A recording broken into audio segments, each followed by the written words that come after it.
Kalau tadi dan selama ini kan kebetulan saya juga di samping pengurus IKAPI juga termasuk bagian dari ketahanan pangan, relawan dari pasar jual dengan Penunu dan Zamro, bahwa sebenarnya sih untuk harga sih tidak begitu terasa ya. Mungkin karena sudah terbiasa ada kenaikan yang sifatnya kontinu, jadinya tidak terasa karena memang kebutuhan. Namun sebenarnya sih kalau bisa sih kenaikan harga itu bisa dikendalikan dengan cara tadi ya.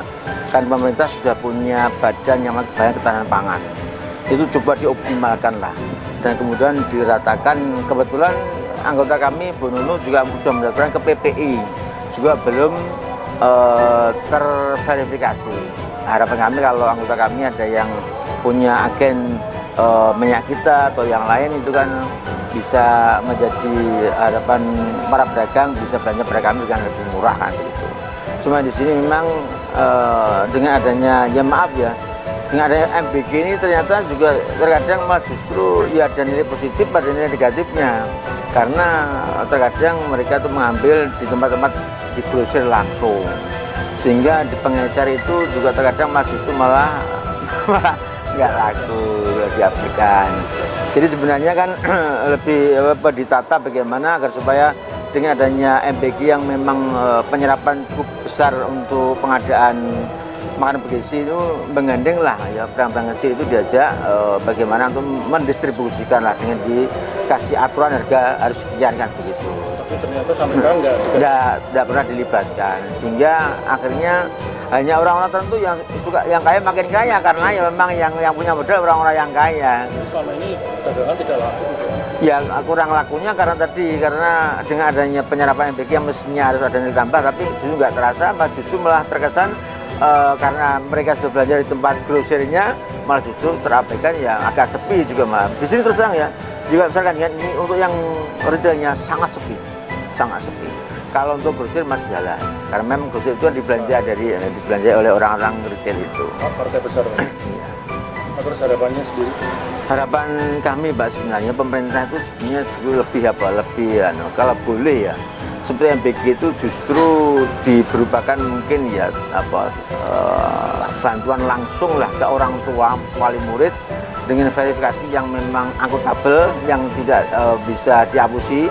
Itu berupa uang. Karena apa? Untuk orang tua yang anaknya sekolah 3 orang tadi itu di sekolah ini, sekolah B, sekolah C, yang sekolah C MBG tidak bisa dimakan. Sekolah B malah nggak suka karena masalah nggak cocok. Hanya yang C yang bisa dimakan. Ya, beda ketika dikasihkan bantuan tunai langsung kepada orang tuanya, 3 anak tadi bisa 10 ribuan, 30 ribu dibuat masak buat sekeluarga, alhamdulillah itu malah cukup. Berikan tempe, gereh, itu kan bergizi juga semuanya. Daripada lewat MBG yang katanya memang ada sistem yang bagus, tapi di hilirnya justru malah terkadang ada dapat cuman nasi yang nggak ada lauknya, roti doang seperti itu kan ya. Artinya sampai sekarang pedagang Semarang tidak merasakan apapun manfaat MBG. Kurang begitu. Kecuali kalau untuk yang grosir yang memang sudah ada kerjasama dengan penyedia gizi tadi mungkin itu agak lumayan, tapi kalau nggak ada kerjasama justru malah terkesan malah kayak semacam tertinggalkan. Pak, terus kembali ke harga tadi Pak, yang masih mahal apa Pak? Saat ini yang mahal. Coba Bu. Sing mahal apa Mbak Narsi? Sing pati agak naik. Tepung terigu ya? Tepung pati ya? Iya, naik. Tepung. Berapa Bu? Pati. Tapioka berapa? Ndake piro, Mbak? 40.000. Satu satnya. Ini kelihatannya normal. Plastik itu. Plastik ya naik. Plastik naik. Naik plastik dari kemarin naik terus. Banyak. Plastik yang dampak itu. Bawang merah itu juga sekarang masih mahal. Bawang putih Bu? Bawang putih. Bawang merah naik semua. Sampai naiknya 10.000, 12.000 per kilo. Itu pun sebenarnya juga tidak mengurangi daya beli untuk yang grosir karena memang kebutuhan. walaupun kepaksa tetap dibeli. Oh, jadi Pamanton ini juga nggak di pasar di luar Kanjengan aja, tapi di seluruh kota Semarang. Seluruh kota Terus Semarang. Pantau terus tiap bulan. Jadi kami kebetulan kan memang relawan ketahanan panganan, jadi punya link di seluruh pasar kota Semarang. Pasar Banyumani, pasar Iya, Iya, semua. terafiliasi semua, terkoneksi. ada berapa anggota? Ada mah ada dua, Cuma dua pasar. yang aktif sudah 20-an. Oh, Yang aktif 20-an, 20 pasar. Kalau anggota pedagang Anggotanya kalau apa jumlah pedagangnya? Wah ya kalau Besar itu. anggota dekat. Oh, anggota pagi cuma banyak, tidak banyak sih anggota kalau tidak banyak. Yang suka organisasi aja yang ikut gitu.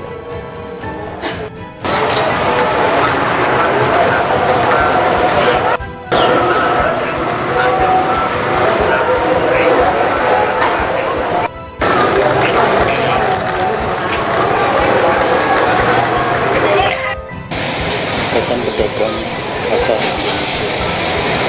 Kan ada API itu, Asosiasi Pedagang Pasar itu ada. Ada. Bisa dijelaskan untuk kondisi minyak kita di pasar seperti apa? Iya, Dan sebagai minyak pengurus di- sekaligus pedagang. Iya. Saya sebagai pengurus dan pedagang langsung.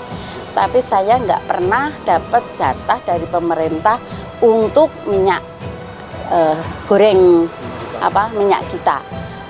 Saya sudah daftar sampai 2 kali, tapi sampai sekarang nggak pernah dikasih minyak itu, nggak pernah. Tapi kanan kiri saya sudah dapat semua, malah justru saya yang besar nggak pernah dapat itu. Dan saya sudah minta beberapa kali, telepon juga, tapi luput terus dari minyak itu. Sampai sekarang harga minyak itu kalau subsidi kan murah, tapi kalau saya dapatnya dari pengecer maupun apa kan harganya mahal. Bisa 215 itu per dusnya. Berarti kalau per kilo? Per kilonya ya 200 kurang, per liter 200 kurang ya. Nah, tapi kan jual saya juga bisa mahal kemana gitu, naik terus. Tapi kenapa kok saya enggak pernah dijatah sama Bulog gitu? 1, saya pengurus. 2, saya sudah jualan. Sudah daftar berkali-kali, sampai 2 kali. Tapi tidak pernah dapat. Nah, Barangnya mungkin Bu. barangnya ada, kalau teman-teman dapat kenapa saya enggak dapat? Katanya belum izin, belum lapor, tapi saya sudah berkali-kali saya telepon lewat apa, tapi sampai sekarang nggak pernah dapat sama sekali. Bu, terus ada teman yang senasib seperti Ibu, pedagang. Banyak mungkin ya, mungkin banyak, tapi dia juga nggak mau ngomong sama saya. Lah saya yang berani mengutarakan karena saya satu pengurus. Yang namanya pengurus itu kan gratis ya, organisasi nggak ada bayarannya. Jadi saya yang berani menyatakan berkali-kali selama saya jualan di sini, tapi tidak pernah sekalipun dapat jatah. Mungkin itu. Justru dapatnya dari Justru saya dapatnya, saya dituntut dengan pembeli, saya beli sama agen di pasar lain. pasar lain. Itu saya tidak pernah mengincipi dari pemerintah. Cuman itu yang bisa. Ini harganya juga mahal juga. Harganya juga sudah mahal daripada saya dapat jatah, gitu kan. Nek dapat jatah kan mesti harganya murah. Kalau saya dapat harga murah mesti kan tak jual murah. Tapi kalau saya sudah nempel sama anu lagi, kan saya nggak bisa jual mahal. Itu saya berinya di DRP toh. Itu kok dia punya banyak, tapi aku kok nggak pernah. Padahal itu kan subsidi. Saya kok nggak pernah dapat jatah sama sekali. Juga naiknya banyak. Kalau padi tadi berapa Bu? Tepung padi itu dari 632 jadi 670 per sak. Per saknya. Naik 40.000 itu paling tinggi padi, tepung tapioka. Lainnya? Lainnya normal-normal sih, naiknya cuma sedikit, tidak terlalu banyak. Brambang itu 1 kilo tadinya 40 sampai 50. Sekarang? Bawang itu tadinya 28 jadi 38. Tapi ini saya lihat pasar tadi sekarang agak turun. Sekarang berambang itu sekarang jadi 45. merah? Iya, bawang merah. 45. 45 per kilo. Ini turun. Kemarin sampai 50. Baru turun kemarin. Terus Wah, ini minyak goreng subsidi normal harganya. Tapi ada di pasaran mas? Pasaran ada, kita peludus madut kita punya. Ada, iya. Terus harapannya apa? Harapannya harga perekonomian yang di pasar-pasar stabil ya. Jadi kan semua terjangkau masyarakat. Jadi kalau terbebani naik tinggi itu kan terbebani masyarakat juga. Kadang-kadang mereka biasanya beli berapa jadi dikurangi gitu. Larinya ke curah akhirnya. Tapi kondisi pasar omset naik atau turun sekarang ini? Yang agak turun karena sepi ya. Apalagi ini kan juga kenaikan kelas dari sekolahan.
dengar dia lagi nyari kepiting di tepi sungai itu, baru ada di situ buaya, terus disambar buaya itu tangannya. Digigit tangannya ya? Iya. Luka nggak? Luka parah. Luka parah ya. Terus kenapa nggak sampai kenapa-napa? Itu luka aja? Luka aja. Luka aja. Udah dibawa kemana dia? Dibawa rumah sakit kayaknya. Iya.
pemanasan buat ketemu Jokowi? Pengen lihat aja. Udah pernah ketemu, pengen ketemu. Pengen ketemu. Udah 3 kali di mana aja, Mbak? Dulu di Pardasuka di Pujodani, terus yang mana? Wais Kampung. Nah, di sini setiap Jokowi ke sini. Kenapa ada rasa suka tersendiri kan? Mengenang sosok Jokowi seperti apa? Sederhana. Dan neko-neko sih, tapi nggak tahu kalau yang Kagum aja ya, kagum aja. sama kinerjanya beliau selama 10 tahun ini memang luar biasa. Ada bekasnya. Jadi presiden ada bekas. Iya, senang banget ya. Sampai gemetar. Sampai nggak bisa. Kata malu sampai gemetar. Sampai gosong terusnya. Sosok Jokowi yang pilih di sini. Gimana? Nyangka nggak? Nggak nyangka, bener-bener nggak nyangka. Lu mengenang sosok Jokowi apa sih? Baik hati, terus wibawa, terus banyak kebaikannya lah. Semoga anaknya bisa jadi Kebaikannya apa Bu tuh yang dirasakan untuk pembangunan di Pesawaran sendiri mungkin? Jadi Lampung. Prinsewu. Nah, Mas Kaisang ada kegiatan lain karena kita kan banyak kegiatan ya, ada bertemu juga dengan tokoh masyarakat, tokoh agama, tokoh adat seperti itu. Ini kita tadi betul sebelum Pak Jokowi ke sini tadi kita sosialisasi dengan bahwa Pak Jokowi akan ke Kabupaten Prinsewu, beliau titip Pak Jokowi, beliau titip juga PSI di Kabupaten Prinsewu. Terima kasih Pak ya. Oke, terima kasih Bang. Gak sempet baca? Dengerin aja, klik icon text to speech di okezone.com.